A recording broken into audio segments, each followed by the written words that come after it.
Herkese merhabalar. Kanalıma ve mutfağıma hoş geldiniz. Bugün sizlere nefis bir tarifle geldim. Kekikli, kaşarlı ekmek tarifi. Yumuşacık oluyor ve yapımı oldukça pratik bir tarif. Tarifimde kullanmış olduğum malzemeleri videonun açıklama kısmında belirttim. Bu arada beni hangi şehirden izlediğinizi videonun yorumlar kısmında belirtirseniz çok mutlu olurum. Lafı daha fazla uzatmadan hemen tarifimizin yapımına başlamak istiyorum. Yoğurma kabımıza 1 su bardağından biraz fazla ılık suyu alalım. 1,5 su bardağı değil, 1,5 su bardağından daha az bir su kullandım.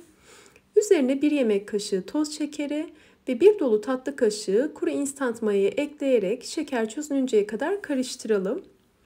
Kullanmış olduğum su bardağının ölçüsü her zaman olduğu gibi 200 mililitre, yani klasik su bardağı. Şeker çözününceye kadar karıştırdıktan sonra içerisine 2 yemek kaşığı kadar sıvı yağ ilave edelim.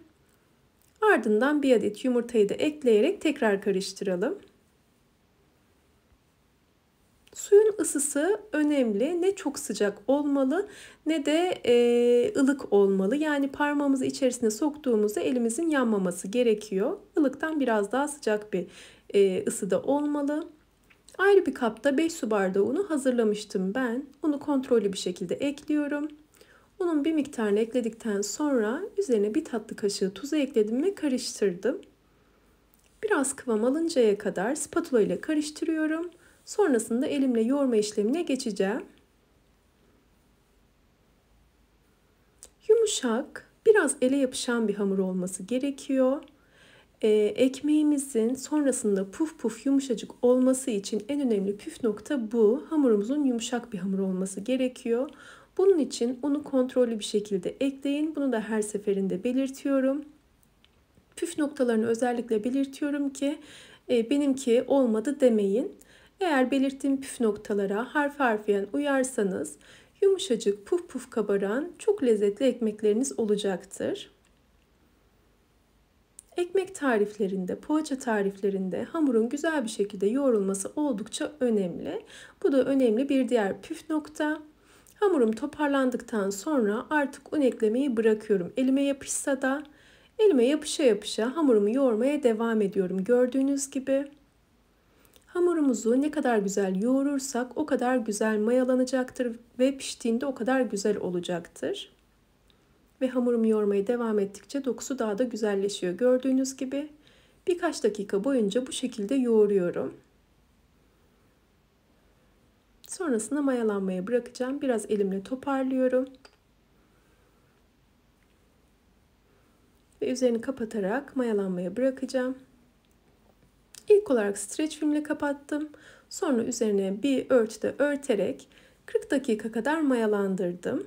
Ortamın ısısına göre bu süre değişebilir. Daha sıcaksa 30 dakikada da mayalanabilir.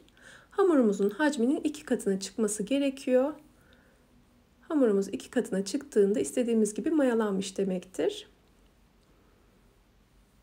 Hamurum mayalandıktan sonra havasını şöyle bir kesme kartıyla alıyorum.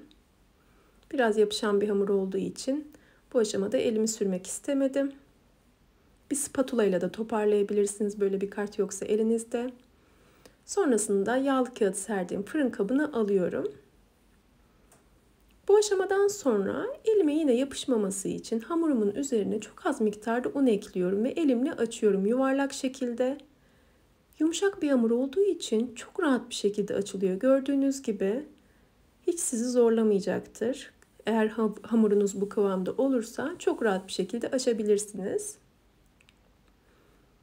Ortalama 30 santim çapında açtım ben. Daha fazla inceltmenize gerek yok. Çok kalın da bırakmayın. 30 santim çapı oldukça ideal oluyor bence.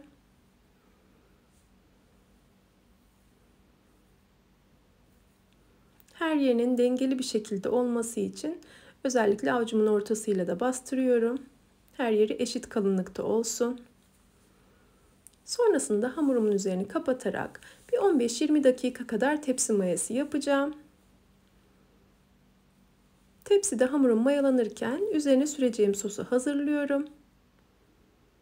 Üzerine sürmek için 3-4 yemek kaşığı kadar zeytinyağını bir kaseye aldım. Üzerine 2 diş sarımsağı rendeleyebilirsiniz ya da böyle bir ezici yardımıyla ezebilirsiniz. 1 tatlı kaşığı kekik ilave ettim.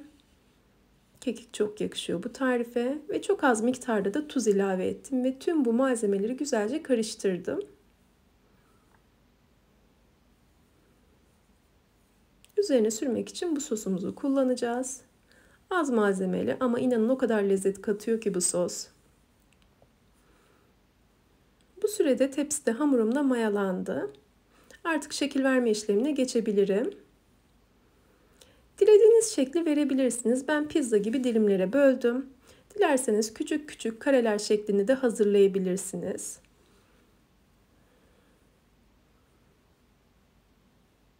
Bu şekilde 8 parçaya böldüm ben.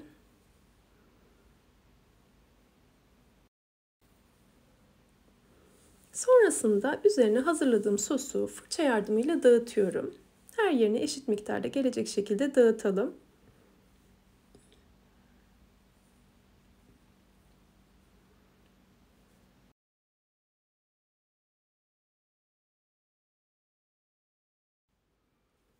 Kenarlarına gelecek şekilde de dağıttıktan sonra sosumuzu 200 gram kadar kaşar peynirini rendelemiştim ben. Son olarak bunu da üzerine ilave ediyorum. Çok fazla kenarlarına gelmeyecek şekilde yerleştiriyorum üzerine. Çünkü kaşar eriyince zaten kenar kısımlarına da gelecektir. Çok fazla kenarlarından taşmasını istemedim. Onun için bu şekilde yerleştirdim. Kaşar peyniri yerine mozzarella peyniri de kullanabilirsiniz bu tarifte.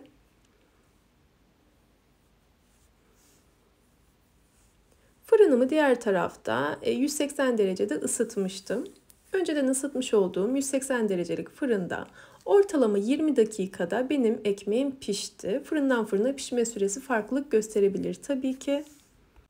Sizler fırından almadan önce altını da kontrol edin. Güzel bir şekilde piştiyse fırından alabilirsiniz. İlk sıcağı çıktıktan sonra dilimledim ben. Çıkar çıkmaz değil, birkaç dakika bekledim. Sonrasında sizlere yakından göstermek istedim. Şöyle sıcak sıcak tüketmenizi öneririm. Sıcakken gerçekten çok lezzetli oluyor. Aynı pizza mantığında. Üzerinde kaşar da olduğu için. Soğuduğunda tüketecekseniz de tekrar ısıtmanızı öneririm. Yumuşacık puf puf oluyor gördüğünüz gibi ve çok kısa sürede pişerek servise hazır hale geldi. Tarifimi denemenizi öneririm. Umarım tarifimi denersiniz ve beğenirsiniz. Eğer tarifimi buraya kadar izlediyseniz ve beğendiyseniz aşağıda yer alan beğen butonuna tıklarsanız çok mutlu olurum. Ve hala kanalıma abone değilseniz yine aşağıda yer alan abone ol butonuna tıklayarak yanındaki bildirim ziline basarsanız yeni tariflerimden anında haberdar olabilirsiniz. Yeni tariflerde görüşmek ümidiyle sağlıkla ve afiyetle kalın. Hoşça kalın.